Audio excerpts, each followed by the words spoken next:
Good morning. It's great to be with you again. I trust that you've had a good week and that you have been blessed and that you've also taken time to thank God for the blessings you've received. I am grateful today for the blessing of a new ministry opportunity that we began this week. At least we began to serve the public this week. We've spent about 6 weeks in preparation, getting the rooms ready for our newest ministry at Lakeview Church called The Closet. It is a clothing distribution boutique set up where people from the community who have clothing needs can come in and receive new or like new clothing items for free. They're not for sale, they're given. And we were open to the public for the first time this past Thursday evening. We serviced, I believe, 6 families and distributed several items of clothing to those families. And they were blessed by what they received, and we were blessed to have them come. And our volunteers did an awesome job working with them and just kind of welcoming them into our church to be served. So we feel incredibly blessed, and we are filled with gratitude for this opportunity to meet the needs of some people around us. This is the second week of our new series entitled Gratitude, Living a Life of Thankfulness. It's a timely study as we approach Thanksgiving, really where we're going to spend some time talking about the importance of gratitude, the role it plays in our lives, and some things that we can do to hopefully enrich our lives and strengthen our walk with the Lord through something as simple as expressing our gratitude to Him and also to others, sharing the good news of what God has done for each of us as a witness to Him. I want to start with just a reminder of an old movie to kind of set the tone of the discussion today. Movie back in the 90s, and then there was a sequel to this movie. It was about 2 men, two main characters. I'm going to give you some descriptive words, and you see if you can guess the name of the movies. These are words that describe these guys: complaining, negativity, intolerance, uncompromising, griping, fussing, grumbling, complaining, grumpiness. How's that? That's probably the best clue. Two characters that were known for those wonderful magnetic characteristics. You probably guessed Grumpy Old Men and Grumpier Old Men, the 2 movies, which would be right. One of the reasons those movies were so popular was because, as Hollywood does so well, they allowed us to witness the main characters, played by Walter Matthau and Jack Lemmon, to get away with exaggerated attitudes and behaviors based on the premise of grumpiness. Because these characters were able to express their irritability through comedy, the movies became an audience favorite. We could all relate. But if you and I were to practice their words and their actions in everyday life off the screen, we would be far from anyone's favorites, I'm sure. Because in reality, no one likes to spend time with a complainer, a grumbler, or a grumpy old man. Studies have shown that few things are more detrimental to your health than bad attitude. Because our attitudes begin with our mindset. If our perspective is stuck in the muck of negativity, our body, our behaviors, our mental, emotional, and even physical health begins to take on that same posture. It's a posture of negativity. So today in our study, we're going to focus on the issue of ingratitude. Ingratitude, which is defined by Merriam-Webster as the failure or refusal to acknowledge receipt of something good from another, the forgetfulness of or poor return of kindness.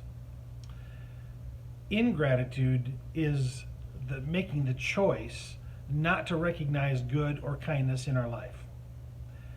It's the choice to take on the mindset of the spirit of these grumpy old men, the characters from that movie. The Bible's full of stories that originate from hearts of ingratitude. Many of the most disappointing or disheartening stories in the Bible begin with a spirit of ingratitude. We all know the story of Cain and Abel, how Cain killed his brother Abel. Both brothers offered a sacrifice to God. Abel's sacrifice was acceptable to God. Cain's was not. Knowing Cain's sacrifice was given from an ungrateful heart, God rejected his offering. Cain's ungrateful spirit sparked a wave of just stewing, simmering anger, which convinced Cain that the answer to his wounded pride was not a reflection of his ungrateful sacrifice, but instead the murder of his brother. King David's another example. David lived an incredibly blessed life. The Lord gave him a flourishing kingdom, a successful career as king, a wife who loved him, a healthy family, well-being and provision. However, the moment his gaze shifted from the goodness and the mercies in his life and allowed his heart to follow his eyes as he scanned his neighbor's rooftops, David coveted what he didn't have. And in his heart, he became ungrateful. In turn, his ungrateful spirit led to a great sin, adultery. Even under the umbrella of his sincere repentance and God's forgiveness, the remainder of his reign as king was stained. His life was scarred by his sin, all because his focus shifted away from the Lord's grace in his life, and he forgot everything that he had to be grateful for. I would argue that the slippery slope of these men's sins originated from a very sly sin called ingratitude. Philosopher David Hume wrote, "Of all the crimes that human creatures are capable of committing, the most horrid and unnatural is ingratitude." Early philosophers understood what today's science has proven. Gratitude is a wellspring of life. It's only been in the past 30 years or so that gratitude has entered into scientific study. But the study of gratitude has its challenges. To measure a trait that's been proven to be a lot more than an attitude, but rather the embodiment of expression, a value, it's an emotional and spiritual connection. It's almost impossible, though, to measure that. Just as the broad science of gratitude is a challenging measure, so is the simplicity of its nemesis, ingratitude. Ingratitude begins in small ways, and it's often masked by other emotions, thoughts, behaviors, making the spirit of ungratefulness a challenge to identify. But there's a warning here that I think we should remember. It's this: ungratefulness may be one of the least apparent sins, but it carries one of the highest costs. Let's examine Israel's attitudes in its earliest days after they exited Egypt. In Exodus chapter 16, we read of the events immediately following Israel's release from captivity and slavery in Egypt, and as they begin their journey toward the Promised Land. Moses is leading them. As chapter 16 opens up, we read that Moses and the people have been traveling in the wilderness for about 45 days. It says like the 15th day of the second month. And that's all it took. 45 days of travel, and Israel's resources begin to dry up. And as their resources dwindled, their hunger and exhaustion kind of overtook their reserve. The excitement over escaping their enemies and their newfound sense of freedom was kind of squelched out by their physical need. As their bellies began to rumble, their mouths began to grumble. We'll read from Exodus chapter 16, beginning in the second verse. In the desert, the whole community grumbled against Moses and Aaron. That's verse 2. And as if that wasn't bad enough, that they all came to complain, listen to how they express their ingratitude. Exodus chapter 16, verse 3. The Israelites said to them, to Moses and Aaron, "If only we had died by the Lord's hand in Egypt. There we sat around pots of meat and ate all the food we wanted, but you've brought us out into this desert to starve this entire assembly to death." Now, we can all struggle with physical needs today, can't we? Just as we struggle with the gravity of our physical needs, so did Israel. Overcome by their fear of hunger, Israel's focus shifted from the Lord's provision to what another source could provide instead, mainly Egypt. In other words, their complaints shifted their focus from their empty bellies to a belief that Egypt could better care for them than God in their time of need. So God responds, as we read on in Exodus 16, verses 4 through 8. Then the Lord said to Moses, "I will rain down bread from heaven for you. The people are to go out each day and gather enough for that day. In this way, I'll test them and see whether they will follow my instructions. On the sixth day, they are to prepare what they bring in, and that is to be twice as much as they gather on the other days. So Moses and Aaron said to all the Israelites, "In the evening you'll know that it was the Lord who brought you out of Egypt, and in the morning you'll see the glory of the Lord, because he has heard your grumbling against him. Who are we that you should grumble against us?" Moses also said, "You will know that it was the Lord when he gives you meat to eat in the evening, and all the bread you want in the morning, because he has heard your grumbling against him. Who are we? You are not grumbling against us, but against the Lord." So the Lord, being gentle with his spiritual infants, heard their grumble, and he graciously provided for his children by sending them quail from the sky and causing manna to form on the ground in the morning. But Moses takes this moment as a teaching opportunity. He addresses their toxic attitudes. He basically warns Israel, saying, hey, this attitude, this complaining among yourselves, this underlying murmuring, it's not against Aaron and me. We're not your provider. Your words are against the Lord. Is this who we are? Are we a people that would grumble against the Lord's provision? Moses understood what the people didn't understand yet, that we become what we behold. If we behold anger, we become angry people.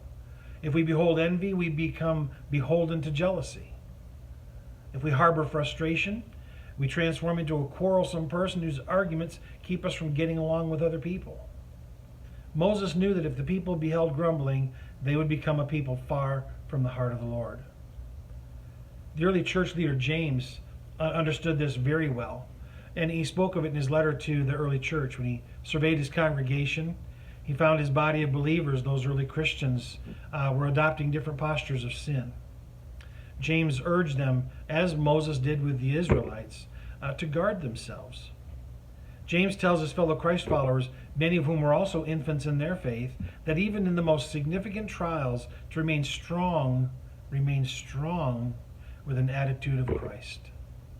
James chapter 1, verses 1 through 4. Because if they don't, they'll become beholden to the sin that's beckoning them. It's calling to them. And then he says this in James chapter 1, verses 12 through 15. "Blessed is the one who perseveres under trial, because having stood the test, that person will receive the crown of life that the Lord has promised to those who love him. When tempted, no one should say, 'God is tempting me,' for God cannot be tempted by evil, nor does he tempt anyone. But each person is tempted when they're dragged away by their own evil desire and enticed. Then after desire is conceived, it gives birth to sin, and sin, when it's full grown, gives birth to death." Desire that tempts us to place faith in any place other than the Lord. For Israel, that was Egypt. Those desires have the potential to lead us away from the salvation of the Lord. And to be directed away from the Lord's grace is to be led into darkness and death. Let's fast forward a couple of years in the life of Israel and Moses. Israel's still a spiritual infant, but now under the guidance and instruction of the law that God has given to Moses. So after nearly 800 days in the desert, with the daily provisions of manna and quail, Israel should be past a spirit of grumbling, you would think, and should be living out a spirit of gratitude. They've watched God take care of them, provide for them, defend them, and protect them for 2 years now in this wilderness. But that's not their mindset. Let's look at Numbers chapter 11, verses 1 through 15. "Now the people complained about their hardships in the hearing of the Lord, and when he heard them, his anger was aroused. Then fire from the Lord burned among them and consumed some of the outskirts of the camp. When the people cried out to Moses, he prayed to the Lord, and the fire died down. So that place was called Taberah, because fire from the Lord had burned among them. The rabble with them began to crave other food. And again the Israelites started wailing and said, 'If only we had meat to eat. We remember the fish we ate in Egypt at no cost. Also the cucumbers, melons, leeks, onions, and garlic. But now we've lost our appetite. We never see anything but this manna.' The manna was like coriander seed and looked like resin. The people went around gathering it, and then they ground it in a hand mill or crushed it in a mortar. They cooked it in a pot or made it into loaves. And it tasted like something made with olive oil. When the dew settled on the camp at night, the manna also came down. Moses heard the people of every family wailing at the entrance to their tents. The Lord became exceedingly angry, and Moses was troubled. He asked the Lord, "Why have you brought this trouble on your servant? What have I done to displease you that you put the burden of all these people on me? Did I conceive all these people? Did I give them birth? Why do you tell me to carry them in my arms as a nurse carries an infant to the land that you promised on oath to their ancestors? Where can I get meat for all these people? They keep wailing to me, 'Give us meat to eat.' I cannot carry all these people by myself. The burden is too heavy for me. If this is how you're going to treat me, please go ahead and kill me if I have found favor in your eyes, and do not let me face my own ruin." Man, that's a pretty pitiful prayer, isn't it? But you know, these people are being extremely difficult. Now, although the menu is always the same, I get it. Israel's living in the middle of the desert. They still have never been without food. They've been provided for. Now, I understand eating the same thing day after day would probably get a bit boring and a bit tiring. I don't know what quail tastes like.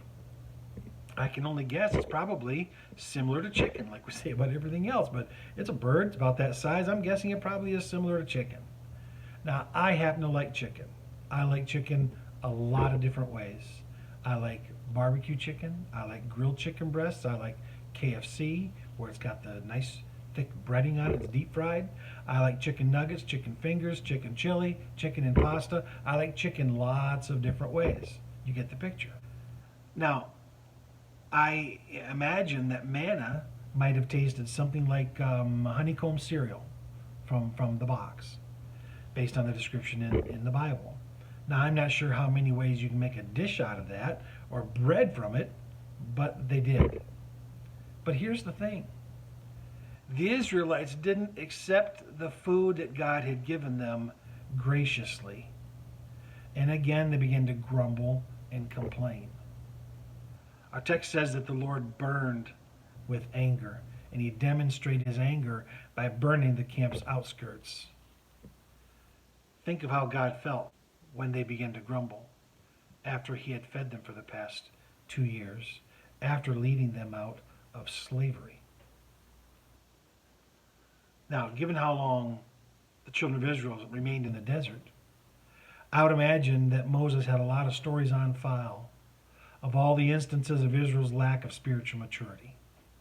This story from Exodus tells us there were so many arguments among the people, and then in Exodus 17, that Moses struggled to find the time to lead his people. So he appointed elders to oversee the social and economic issues so he could focus on leading spiritually. Although Moses had a lot of stories to tell, I'm sure he could have filled his writing with them. He deliberately chose to leave most of them out when he was writing the Exodus story. But he provides 2 stories that highlight the grumbling nature of the Israelites. These 2 that we've looked at. This sly grumble that kind of sneaks in. It's often justified by its beholders. And in these instances, it was destroying God's new nation. Moses understood it had the potential to destroy God's people in the future, and he knew because, as we read in James, that an attitude of ingratitude leads to sin that eventually pulls us so far away from the Lord that we no longer trust him. So what exactly is grumbling, and why is it so detrimental to our faith? The truth is, grumbling is really just the exact opposite of gratitude. It's rejecting the grace of God. That's really today's main point that I would say I'd like you to remember from this study. Grumbling and complaining undermine the grace of God and poison the heart. That's how serious this issue really is. We think about just not being grateful around the time of Thanksgiving, the fact that we should be more thankful for the things that we have, but it runs deeper than that. It really is a choice that we make of the way we live our lives. Israel's complaining surpassed their unmet physical needs. Their grumbling was a faithless act that insinuated that God's provisions were not enough. Choosing to be ungrateful for their daily drop from the sky and raised from the ground meals, and a desire to actually go back to slavery in Egypt to be fed there instead. As someone said in that discussion with Moses, at no cost. Really? At no cost? They were slaves. They made bricks in the hot sun for all the buildings and all of the structures in Egypt as slaves. Yet they're willing to go back for some food to eat. You see, they rejected God's grace and his offer of salvation by expressing that thought. And really, Israel's salvation was dependent upon them trusting in him, the same as your salvation and mine. Grumbling takes the form of small sins: discontent, fussiness, gossip, negativity, intolerance, impatience, uncompromising and unyielding mindsets and behaviors. All those things. In fact, those things that we see running rampant in our society today. Those things are the personification of ingratitude. Grumbling sneaks into the hearts and in the minds of the strongest of believers, where it has the power to pull those who were once in awe of the greatness of their salvation. It can pull them far away from God into the grips of darkness. So basically, grumbling gives us a free pass to shift our focus from faith in God's provision to the problems in our life. As a result, our problem at hand becomes a spiritual issue of the heart, which inevitably eats away at our recognition of God's grace in our life. Israel imagined that they'd be better off dying as oppressed slaves in Egypt than to die as free people in the desert. Although it was obvious by his provision that God wouldn't have allowed them to die in the desert, Israel still would have chosen death by slavery over death by starvation. Grumbling has the power to bring us to this place. Ingratitude moves us backward in thinking and ultimately in the way we live. So to live without gratitude and choose to grumble is to live life backwards. Maybe you're saying to yourself, I don't want to live life backwards. And you're wondering, how do I know? Here's a hint. We know we live in a place of backward living and backward thinking when we get stuck in the why. Why me, or why not me? If we allow ourselves to reflect on our grumble, think about our complaint, an unquenchable emptiness can form within this why question. This why is birthed from a place of discontent. And this discontentment birthed from a posture of ingratitude. We've chosen to remain in a mindset that says, this isn't enough. This isn't what I wanted. This isn't how things are supposed to be. There's got to be something better than what I have. Why me? Why? If you think for a moment about that little question, who is the focus of those two words? Why me? This is grumbling. I don't want manna. I want fill in the blank. I'm tired of quail. I'd rather have fill in the blank. Obviously, for you and I, it's not quail and manna. It's something else. It's what God has given us to sustain us. It's the things He's placed in our life to provide for our needs. Our work, our friends, our family, our homes, our occupations, our resources, our churches, our friends, our opportunities. We can look at all of these things and find shortcomings. We can always look at these things and imagine that they could be better and that they could be different, and we can choose an attitude of ingratitude. So maybe it's time to closely examine our thoughts, our attitudes, our words, and ask, where do I grumble? That's a good question. Am I complaining a lot? Do I look at my life and say this isn't enough?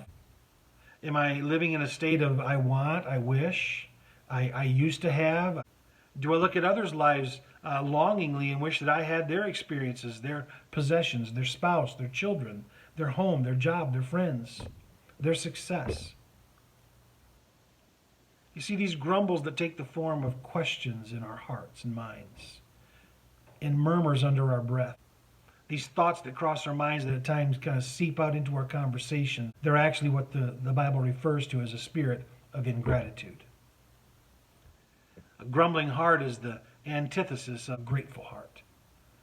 But thankfully, grumbling doesn't have to have the final say. God's grace surpasses the grumble, gracious to forgive, and the answer to our ingratitude doesn't require a mountain to move. You can begin to push the needle forward and start practicing gratitude right now by making a decision. Ask yourself, how can I move the needle forward in my life this week? Does my life include a gratitude practice? If you feel stuck in the why, is it because you need to release something to the Lord? Do you grumble in your spirit? Have you taken on a posture of ingratitude? How can you replace this mindset with gratitude? The beauty of the gospel of grace is just that. It's a freedom based on grace. You don't have to earn your way into a spirit and posture of gratitude. You can receive grace at any time and just choose to live in it. It's that easy. Our two granddaughters, Henley and Marley, spent Friday night and most of the day Saturday at our home. When it was time to take them home, Sandy and Kaylee drove them, and they stopped by McDonald's to grab one of their favorite snacks, chicken nuggets. So as they're going down the road, the girls were eating and talking, and Marley said to Henley, "Why do you chicken nuggets taste so good?" Henley's response was, "I don't know." So Marley said, "I guess God just wanted us to have something special. I guess he hasn't grown tired of the quail yet." Of course, she's only 4. But the lesson here is that gratitude is something that's both beautiful and powerful, even from the heart of a child. So for you and I, practicing gratitude, accepting and expressing God's grace can begin right now. It's a mindset that we can choose. It's an attitude that we can choose to take on. It's a way to live that we can choose every day. I want to close with a prayer. And as I do, I want us to focus on gratitude and grace, rather than focusing on the things that we wish could be different. Let's pray. God, I thank you for the blessings that I have come to know in my life. There are so many things that if I chose to dwell on, I could ask to be different. But God, you have blessed me far beyond what I could ever deserve. It's only because of your grace that I know the blessings in my life that I so appreciate. You have blessed me with a wealth of friends, of family, of resources, of answered prayers, of opportunities to serve others and to help others and spend time experiencing life with them. You've blessed me with family to love me, children, grandchildren, a wife who is my partner in every area of my life. You've given me a home and provided for my family. And God, every day that I open my eyes and I see a new day that I've been given, I've received another opportunity of your grace to be a blessing to others. I'm far from perfect. And I know there are so many times I receive your blessings and I fail to say thank you. So today I choose a spirit of gratitude. I choose to pursue a life of thankfulness. I choose to not grumble and complain about the things that aren't the way they could be, and instead thank you for the way things are. Thank you for the reality of what you have given me. And as I focus on those things, God, I pray that my gratitude to you for your blessings in my life might encourage someone else to do the same. And for those that are praying with me right now, I pray that you'd help them. Help them to recognize the blessings they've received. Give them the courage and the strength and the determination to open their eyes daily, to open their hearts daily to you, and to express gratitude in new ways and at new times over new things as you reveal them and remind them to their hearts. God, we ask all of this in your name. Amen. Thank you for being with us. I pray that this message is a source of encouragement for you, and I pray that you have a great week. Please take some time to think about the things that you've received in your life, the blessings God has given you, and acknowledge them to Him, acknowledge them to others. And as you do, I pray that your life will be filled with joy, and your witness to the people around you will be contagious, and that you'll be a source of joy and hope for them as well. Have a great week.